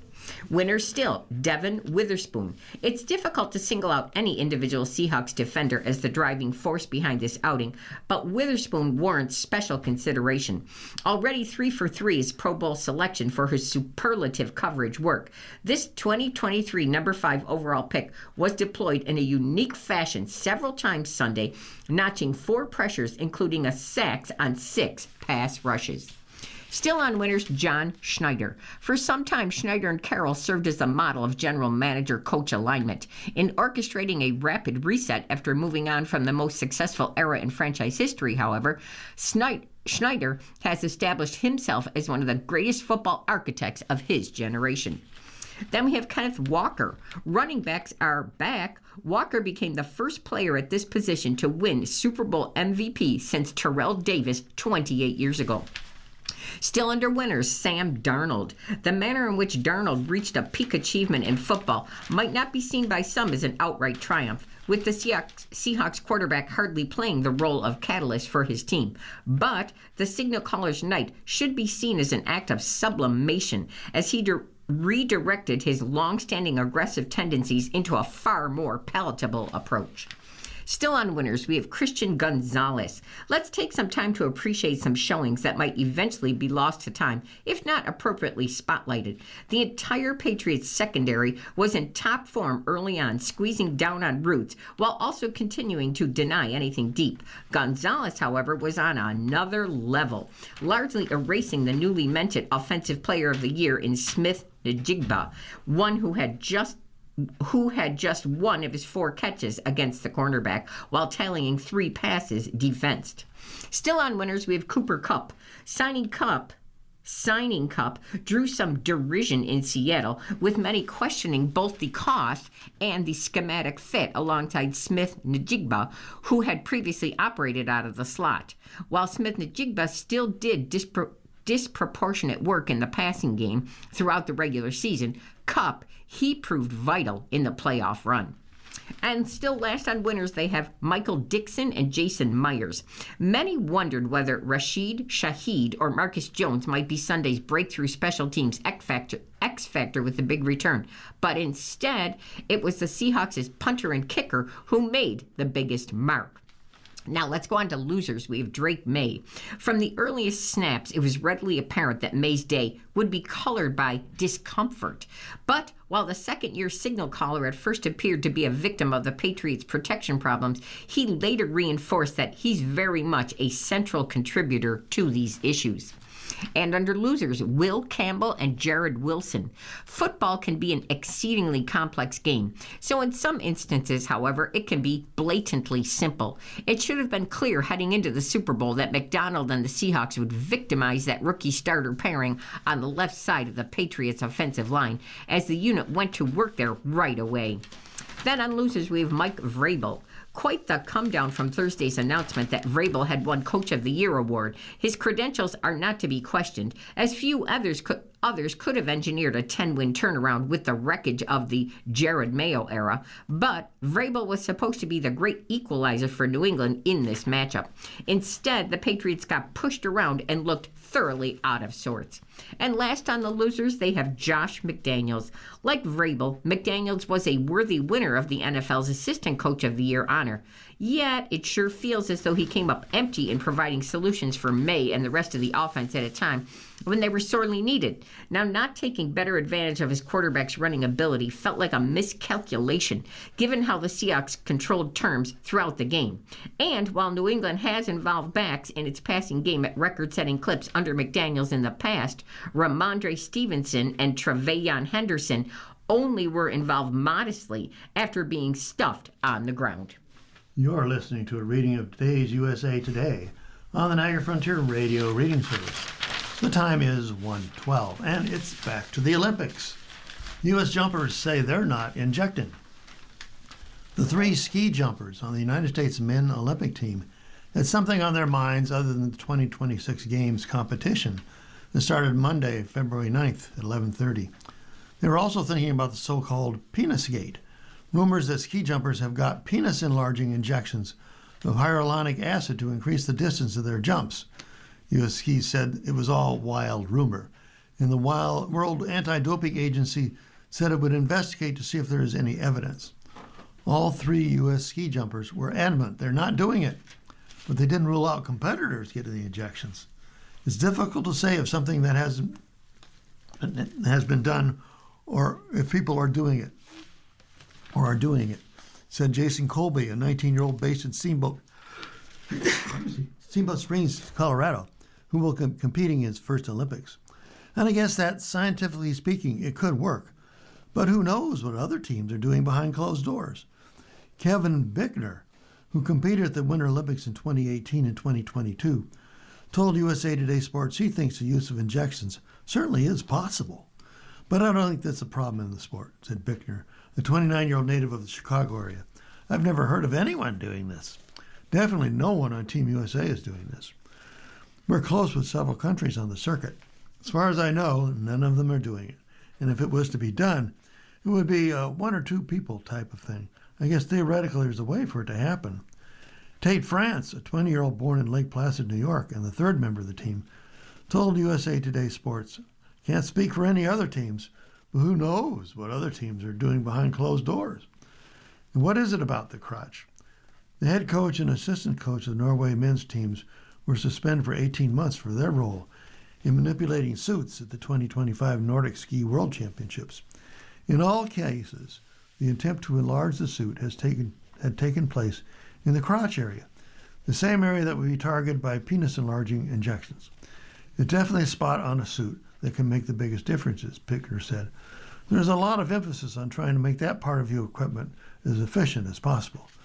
But I think there are methods most people would come up with before deciding they wanted to inject themselves with something. Having a large crotch would create an advantage, according to France. It's more of a question of, is it an actual injection or a way that somebody has done this, France said. And that's what I'm unable to answer, or really still am uncertain of myself. Wanted or unwanted attention.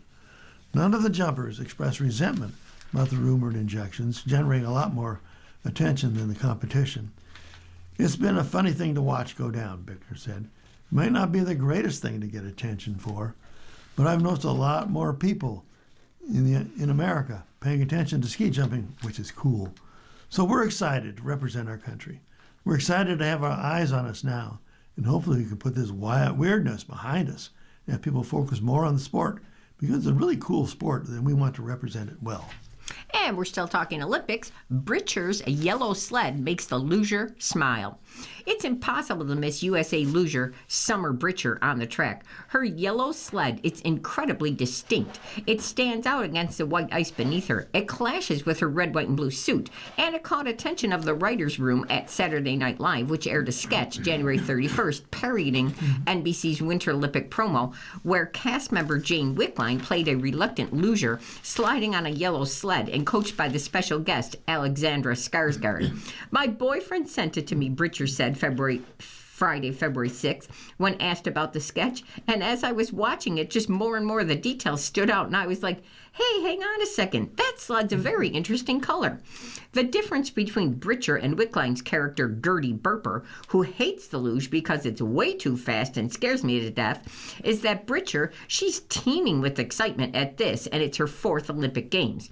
She had a media at Friday's USA Luge press conference cackling with constant jokes and wisecracks at the podium, like lobbying to borrow a helicopter to Milan for figure skating and sharing a personal request to mic-up teammate Ansel Haugja while the team is strutting at the opening ceremony. It'd be a treat for the whole world.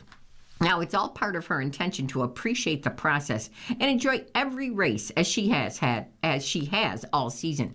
She's trying to desperately hold on to that mindset in Cortina, knowing that it's been a determining factor of her success, while also being acutely aware of how results build pressure and expectations.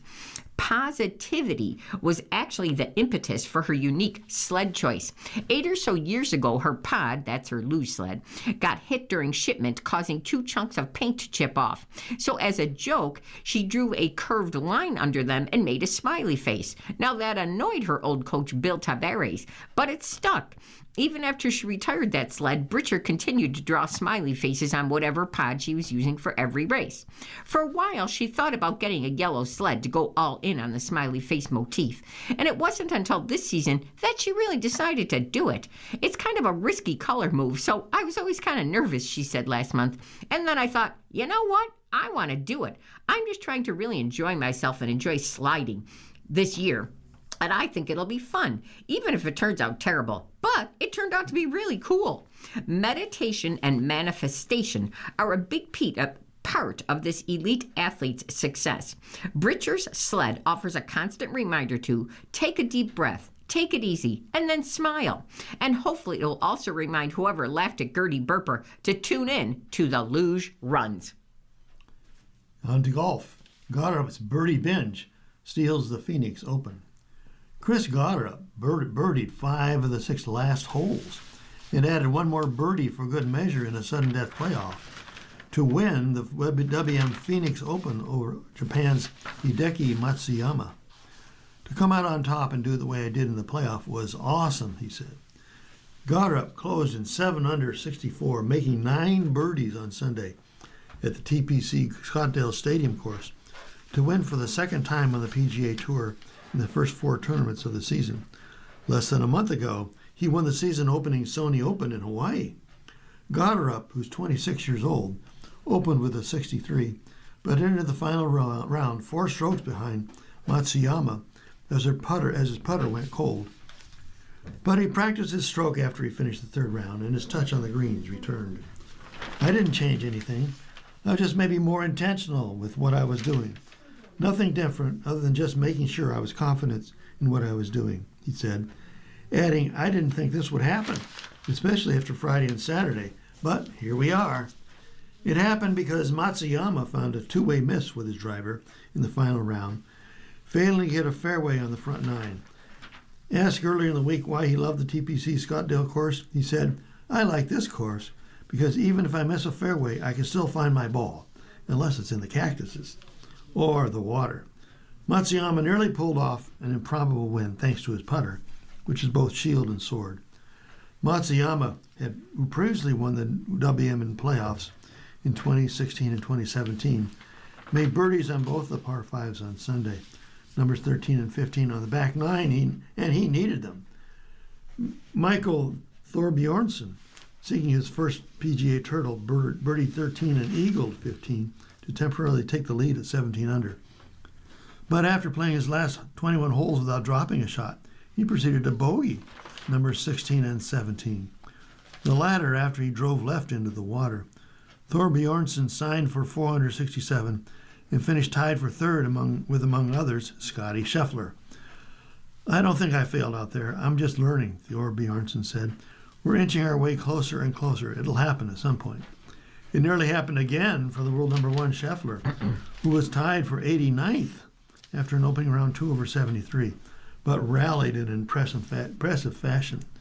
He made just 1 bogey over his final 3 rounds and closed in 64, but he missed a 24-foot birdie putt at the last that would have been good enough for the playoff. After a bogey at 12, Goddard finished in a flurry, making birdie on 5 of the final 6 holes to match Scheffler's 64. But he fanned his tee shot at 18 into a grandstand and got a favorable lie after a free drop. His approach from 130 stopped him 3 feet from the hole. I had some, let's say, maybe a little luck involved in that shot, Goddard said. Matsuyama scraped it around and birdied around the par 5 15th to reach 17 under and held a 1-stroke lead on the 18th tee when his erratic driver finally caught up to him.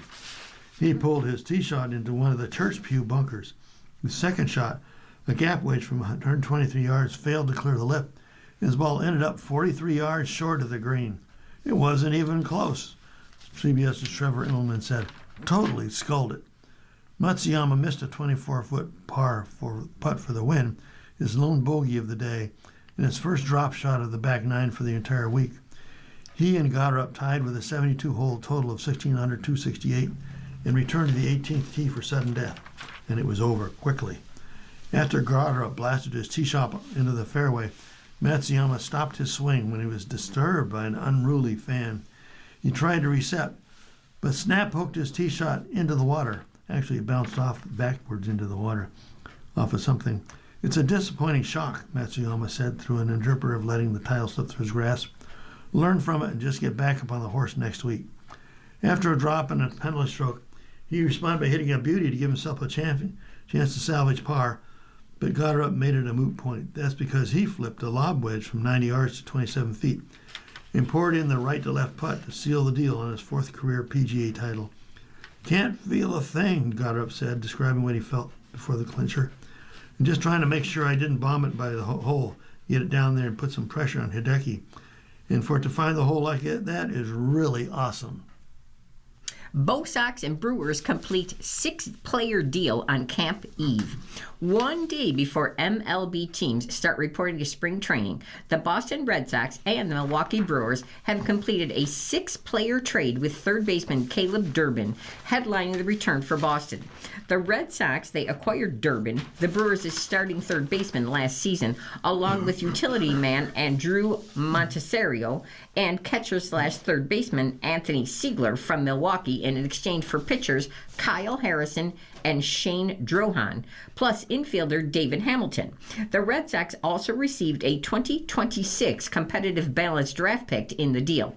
Now, Durbin, who's 25, had a solid rookie season for the Brew Crew in 2025, slashing .256/334/387 with 11 home runs and 18 stolen bases. Then he underwent arthroscopic elbow surgery in October, but he should be ready for spring training. Durbin can also play second base, which was his primary position in the minor leagues. He and Montesterio join an infield mix that also includes prospects Marcelo Mayer, Christian Campbell, along with veterans Rami Gonzalez and free agent signee Isaiah Keener Falafa. Two players out of that group will likely fill the second and third base spots in Boston, with veteran Trevor Story as an everyday shortstop. The Brewers return in Caleb Durbin trade. In return now, the Brewers reacquired Hamilton, who played mostly second base last year in Boston, but could compete for Durbin's spot at third. However, he's coming off a poor offensive season in 2025 in which he hit .198/257/333 in 194 plate appearances, though he did have 22 stolen bases in 28 attempts. Now, the Brewers originally drafted Hamilton in 2019, but then sent him to Boston with outfielder Jackie Bradley Jr. for outfielder Hunter Renfroe before the 2022 season.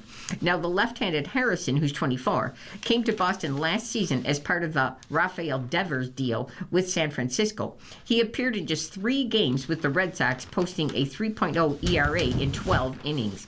Over 42 major league appearances, that's 37 starts, Harrison had a 4.39 ERA and a 1.32 WHIP.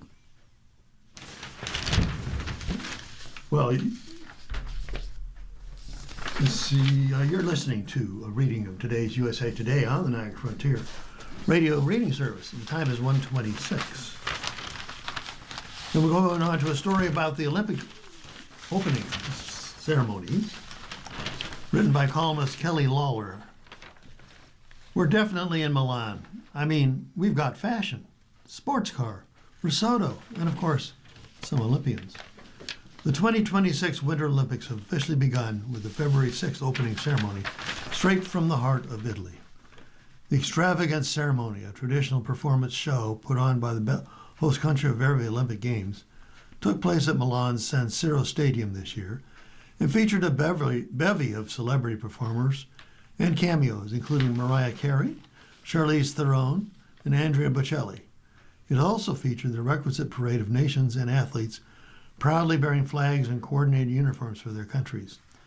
With peace as a theme, including an outline of a dove made by a group of dancers, and Theron reading a Nelson Mandela quote, it's hard to fault the jaunty and colorful ceremony, which balanced national pride, eye-catching pageantry, and a spirit of Euronic international cooperation. Not an easy task at the moment of perilous global politics, but the organizers of the ceremony managed the correct tone, mixing joy and dignity. If only Carey's singing was quite as good as the rest of it. And here's the best and worst from the 2026 Olympic ceremony. Andrea Bocelli is stunning at the Olympics opening ceremony. Legendary Italian tenor Andrea Bocelli is possibly the only performer with a voice and presence powerful enough to close out the ceremony. Sporting some undeniably cool shades and looking like he was barely exhibiting any effort, the classical opera singer brought an air of solemnity and gravitas. As the official lighting of the Olympic torch began, Bocelli sang Nessun Dorma, an aria from the Italian composer Giacomo Puccini's opera Turandot, made famous by another legendary Italian opera singer, Luciano Pavarotti. Bocelli's rendition met the moment. Carey starts show on a shockingly disappointing whistle note. Perhaps the biggest superstar attached to the ceremony program, and one from the outside the Italian home country, is Mariah Carey.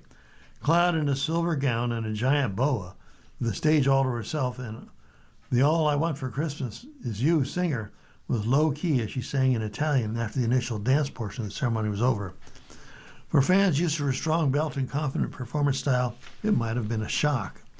Of course, once Carrie got her hands on one of her signature whistle notes, those really, really high pitches that very few singers can achieve, her voice strengthened.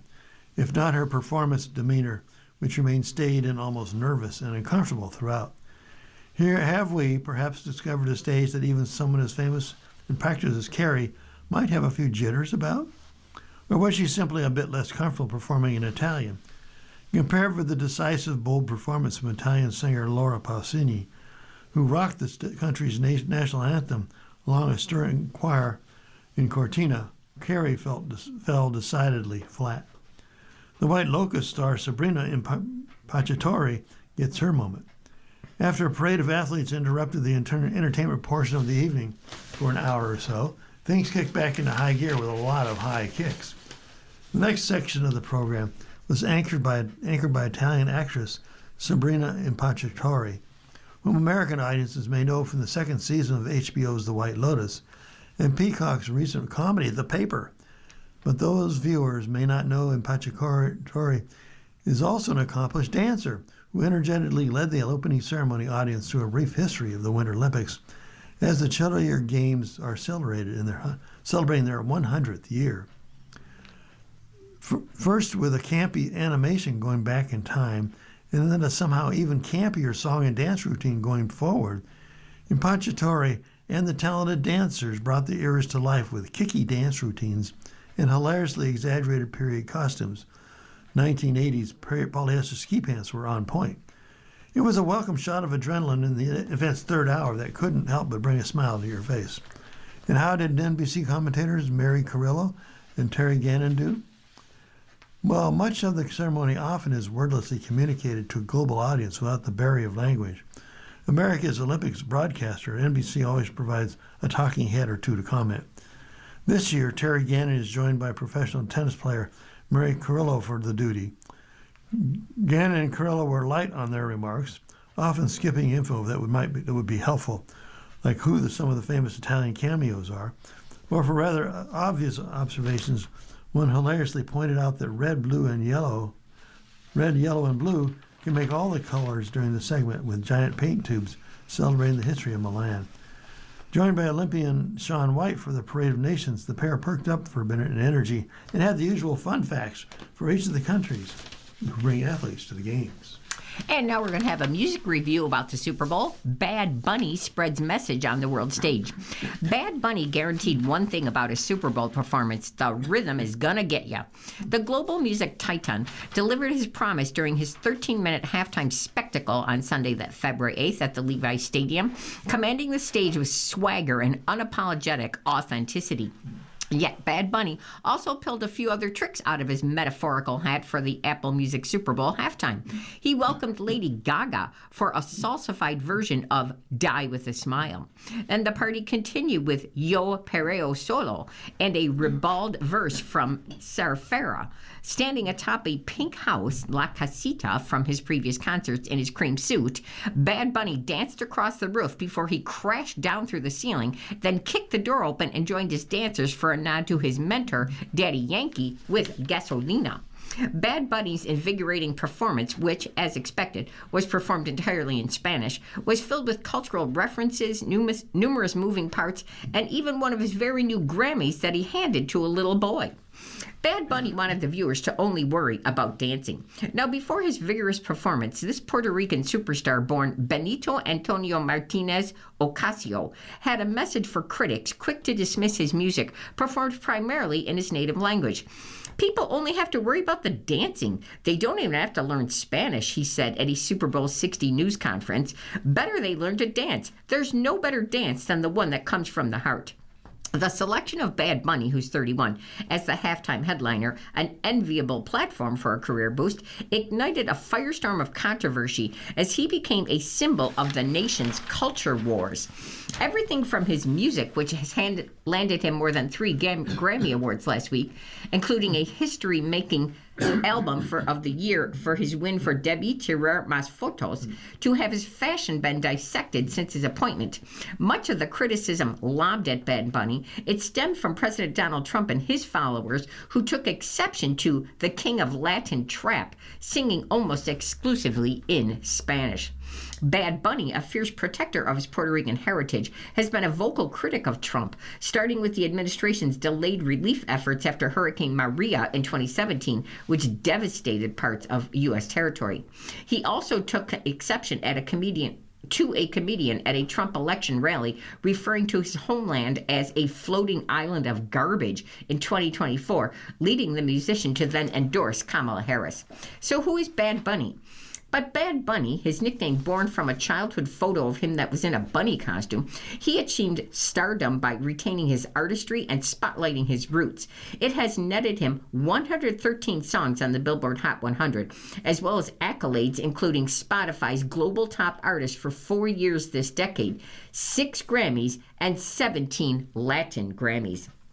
Given his sustained success, Bad Bunny has no reason now to shift his approach to creating music. As he told Spin back in 2021, "I'm pleased that we're in a time where I don't need to change anything about myself, not my musical style, not my language, not my culture, to go very far.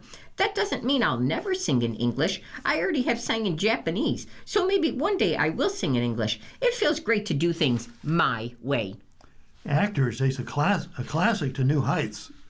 We're talking about movies here, the movie Wuthering Heights. Margot Robbie has no chill. Taken from her Wuthering Heights co-star Jacob Elordi, who's up for Best Supporting Actor Oscar for his transformational turn as the creature in Frankenstein. Robbie was one of the first people you heard from when nominations were announced. There were lots of emojis, Elordi said with a grin. Says with a grin, seated with Robbie in a recent morning. "I was so excited I squealed out loud," Robbie adds buoyantly. "I am not cool via text. I do not know how to hide my enthusiasm." The Aussie actors have linked up for one of their year's most hotly anticipated movies, Wuthering Heights, which opens in theaters on February 13th. Scorchingly singular new take on Emily Bronte's 1847 novel from Oscar-winning provocateur Emerald Fennell, who also did Promising Young Women. The film follows the doomed romance between the dangerous hulking Heathcliff, played by Elordi, and the petulant, free-spirited Catherine, played by Robbie, who marries the mild-tempered Edgar, played by Shazaz Latif, as she tries to bury her true feelings.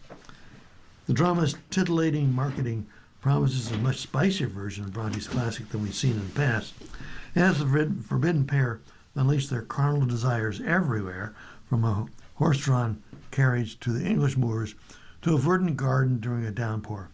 But in actuality, filming the movie's many sex scenes was far less swoon-worthy. Audience forget how many people are on the film set. There are hundreds of people sometimes, Robbie, who's 35 years old, recalls with a laugh. Even though something looks like, wow, that's super intimate, it's just those two actors there. 3 feet away, there's Emerald with an iPad and watching the monitor. Wuthering Heights isn't nearly as explicit as you think. Fennell created the viral phenomenon in 2023's Saltburn, a pitch-black riff on the talented Mr. Ripley. They didn't shy from full-front nudity, menstrual blood, and seminal fluid. But in Wuthering Heights, some of the lustiest moments are merely suggested. Catherine and Heathcliff licking the bedroom walls during foreplay, shoving their fingers or clumps of grass into each other's mouths. We won't even tell you what happens with a horse bridle and a dog collar. Things that are sexy often take us by surprise, Fennell says. Maybe some people would argue otherwise, but I'm not interested in anything being explicit. I'm interested in making people feel. The movie's sexual intimations are entirely in the spirit of the novel, Elordi, who's 28 says. Any image that comes from Emerald's head is inspired by that depravity and love and obsession. They're all in the language of what Bronte was driving at with this book. It was never really a shock or a reach. So why is Wuthering Heights rated R? Wuthering Heights is rated R for language as well as sexual and violent content. But it's funny, Jacob with his shirt off is the most nudity there is, Robbie says. There's no nudity whatsoever other than that. Sometimes the most provocative moments are when the characters are fully clothed because there's been so much buildup. Adds Elordi, the second they embrace, you know it can't work. The whole film is like getting punched by how devastating the gap between them is. Elordi surprised Robbie with this amazing gesture. Although the movie is set in the late 18th century, the Technicolor sets and costumes are boldly anachronistic. Think latex gowns and vinyl bedroom canopies. The film, too, is soundtracked by a pulsing electronic score from Anthony Willis, with original songs by Brat hitmaker Charlie XCX. The book is extremely strange and out of kilter with so much of the contemporary literature, Fennell explains. We need to understand from the very beginning that this is slightly out of time. I want people's blood up. I want them complicit. I want them screaming. To prepare, Fennell made the cast a playlist of period-appropriate sea shanties and modern rock and pop.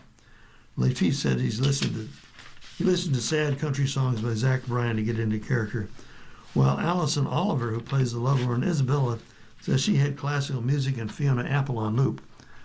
I was already having a Brat summer when shooting this movie, Robbie said of her personal playlist. I also listened to a lot of Kate Bush, who released her lilting debut single, Wuthering Heights, in 1978. By nature of the story, Elordi and Robbie were practically inseparable throughout production. They tried to mirror Catherine Heathcliff's relationship with grand gestures. On Valentine's Day, Elordi filled her dressing room with roses, and both actors kept shrines featuring photos of one another. My core memories are just being next to each other in the makeup chair at 5 a.m., Lourdes recalls. Well, she'd been there for 2 hours before me, and I just sauntered her in at the end. For Robbie, the roses were amazing, of course, but the way to my heart is food, she says. One day, Elordi surprised her with a curated box of Aussie snacks. His dad brought her over from Australia, and the nice thing was that he remembered all of my favorite things I said in passing. I can't believe he remembered the specificity of the banana Nesquik and chicken twisties. And the Australian charcuterie, Elordi asks, joking, she's a pig. Yeah, Robbie says, laughing. I'm a very simple creature. Just give me some food. And you're listening to a reading of today's USA Today on our Niagara Frontier radio reading service. Our time is 1:41. We're still in the lifestyle section. Now I'm going to give you a viewing guide, a menu beyond hearts and flowers. Your favorite streaming services have been busy getting their pre-Valentine's Day programming together. Dakota Johnson, divorce comedy? Check. Kelly Rowland / Method Man rom-com? Yep. Feel-good tale about a young female governor? You know it. Netflix, Peacock, Hulu, HBO, Max, Prime Video, and more. They have your hookup for whatever you're feeling. From theatrical movies coming home, such as Scott Eastwood / Jamie Foxx cult action drama, to original fare, such as Netflix documentary about a girl who's a chess genius. So, here are 10 new and notable movies that you can stream right now. The first movie they have is Don't Let's Go to the Dogs Tonight. Now, it's based on Alexandria Fuller's memoir and Beth Davids's coming-of-age film. It centers on an 8-year-old Bobo. She's a white girl growing up in Rhodesia, which is now Zimbabwe. In 1980, in the waning days of the white rule, Bobo is torn between her mother, determined to keep loved ones in their farm safe, and her black friends wanting to reclaim their land. And you can see that on Netflix. The next one is called Eleanor the Great. Scarlett Johansson's moving directorial debut stars June Squibb as the 94-year-old title character who moves to New York after the death of her best friend. A mix-up at a Jewish community center leads Eleanor passing off her pal's Holocaust survivor story as her own. It's a lie that spins out of control and then leads her to befriending a journalist. And you can see that on Netflix. Now we have Ella McKay. Oscar-winning filmmaker James Brooks returned to the director's chair for the first time in 15 years with this feel-good political dramedy. Emma McKay stars as an idealistic lieutenant governor who gets the top job when her boss heads to Washington for a cabinet position. But she runs into family issues and scandal. And you can see that on Hulu.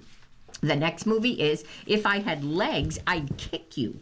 In the dark comedy, Best Actress nominee Rose Byrne plays a therapist whose ceiling caves in while her husband is away. It's not even the worst thing that befalls her in a series of nutty situations, including moving with her sick daughter to a hotel and fostering a passive-aggressive relationship with her therapist. You can see that on HBO Max.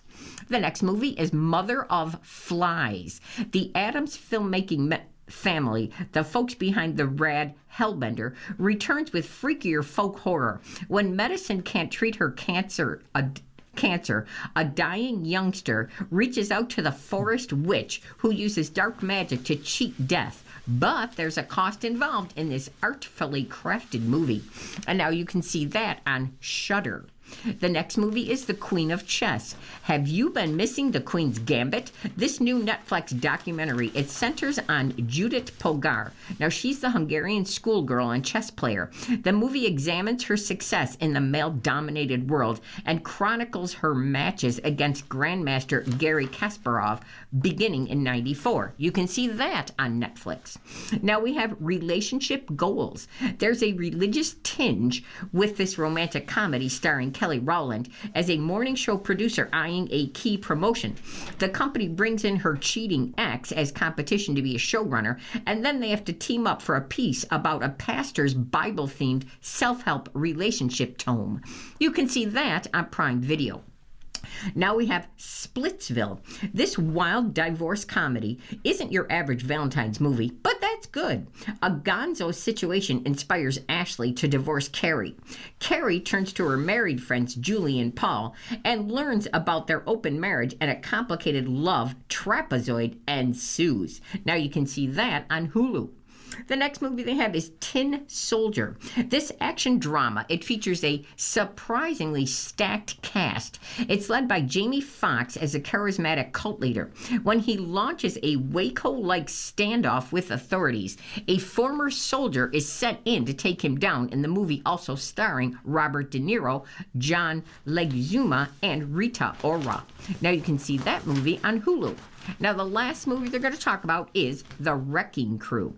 Dave Bautista and Jason Momoa are believable brothers and have quite the bickering bromance in this fun action flick. Now, the buff pair, they play estranged Hawaiian siblings who reunite after a decade apart to investigate their private eye dad's death. They uncover a criminal conspiracy, they fight ninjas, and then they leave a trail of destruction and mayhem in their wake. Now you can watch that movie on Prime Video. And here's some more sports. We're done with the family section there. It's quad god Malinin makes history in his first Olympic appearance. Ilya Malinin landed a risky 1-foot backflip. Back somersault landed on a single skate blade in the men's free skate of the team event February 8th at the Winter Olympics in Milan, stunning the crowd and leading the United States to a gold medal. Malinin, 21 years old, is known as a quad god because of the extraordinary ability to land skating's most difficult jump, the quadruple axel, which requires 4.5 rotations in the air before landing backward.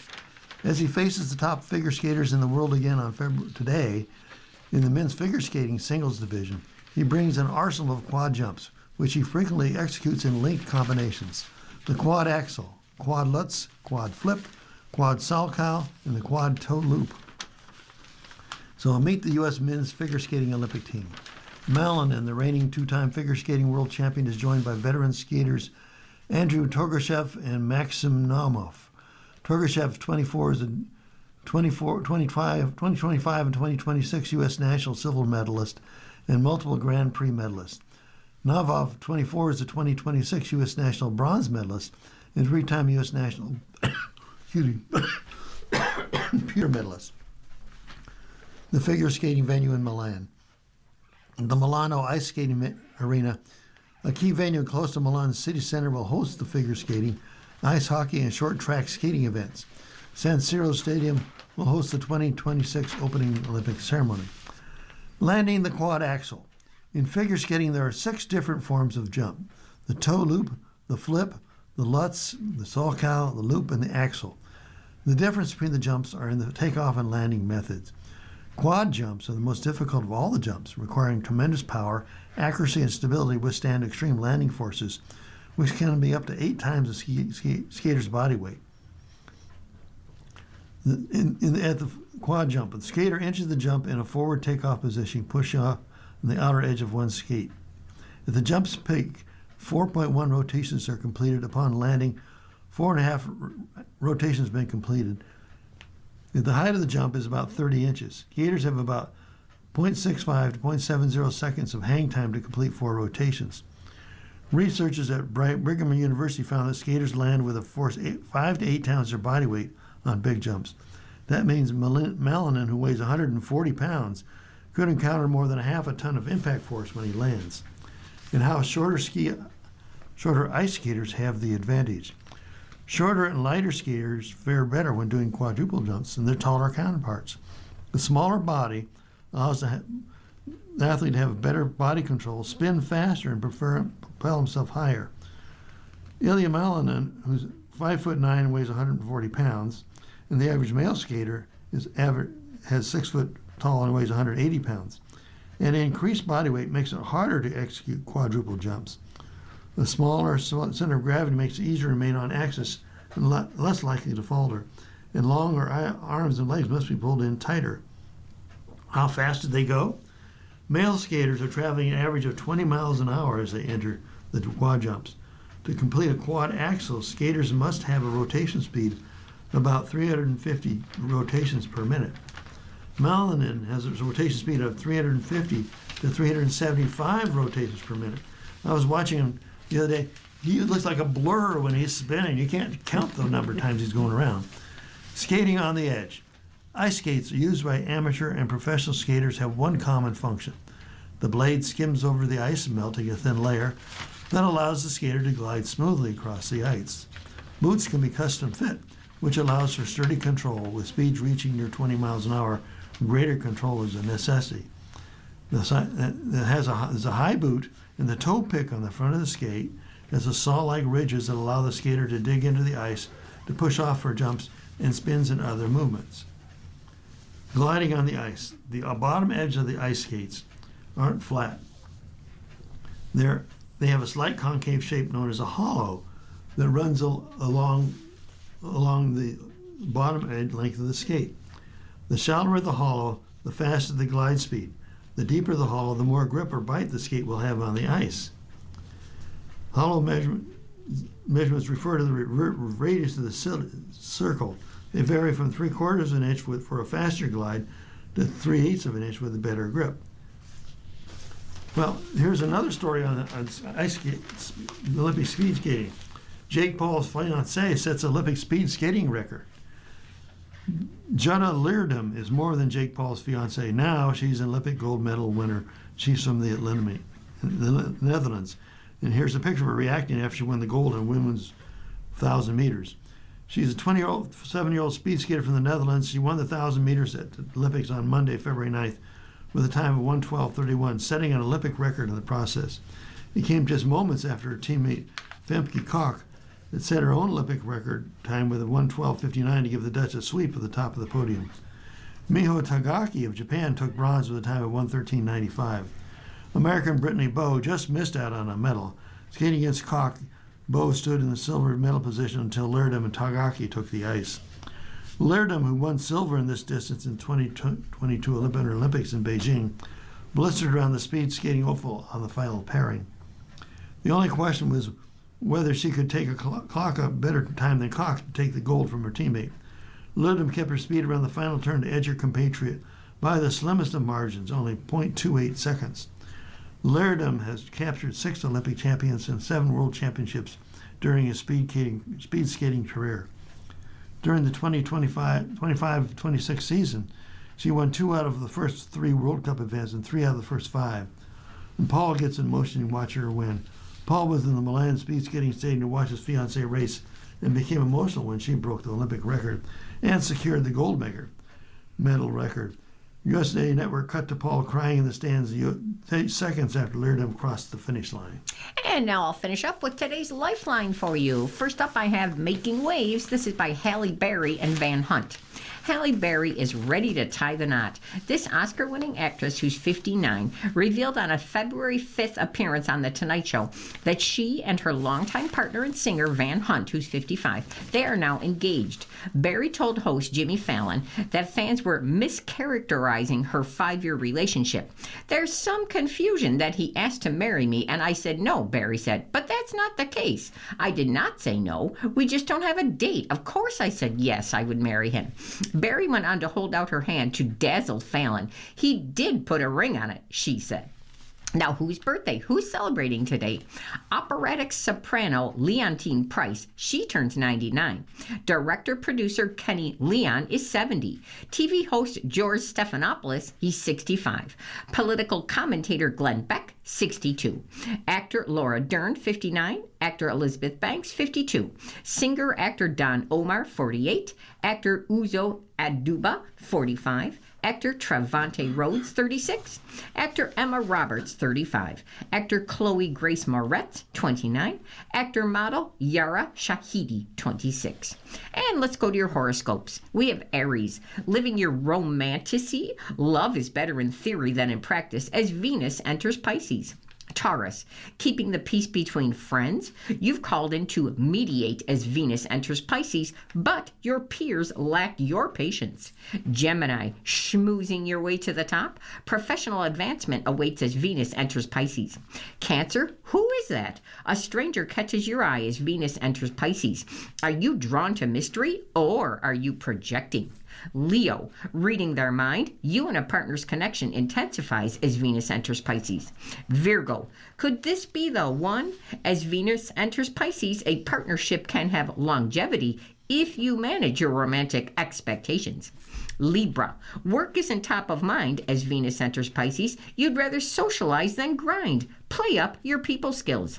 Scorpio, romance, drama, whimsy. Your heart is open as Venus enters Pisces. Now that's a rare move for you. Sagittarius, your heart desires the familiar as Venus enters Pisces. Prioritize time with your chosen family. Capricorn, building bridges, mending fences. You see the best in everyone as Venus enters Pisces. Emphatic exchanges expand your social circle. Then Aquarius, yearning for a nostalgic treat. The past has a grip on your 5 senses as Venus enters Pisces. And last we have Pisces. Venus floats into your sign today. Pisces, over the next 3 weeks, charm, it will get you everywhere. And you've been listening to a reading of our USA Today for Tuesday, February the 10th of 2026. We read USA Today weekdays at noon. For more information, just call us at 821-5555. And your readers today again have been Jody and Alan Blackburn. If you or people you know shop at any of the Dash's supermarkets, please save Dash's register tapes for radio reading. Our agency receives $2 for every $100 in Dash's register tapes.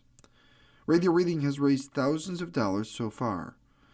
Anyone can drop off their Dash's tapes to the Niagara Frontier Radio Reading Service at 1199 Harlem Road, Cheektowaga, between William and Clinton Streets. Or Dash's tapes can be mailed to the Niagara Frontier Radio Reading Service at 1199 Harlem Road, Cheektowaga, New York, 14227. Any questions on Dash's tapes for radio reading? Call us at 716-821-5555. And thanks for caring.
The following program is intended for listeners who are blind, have low vision,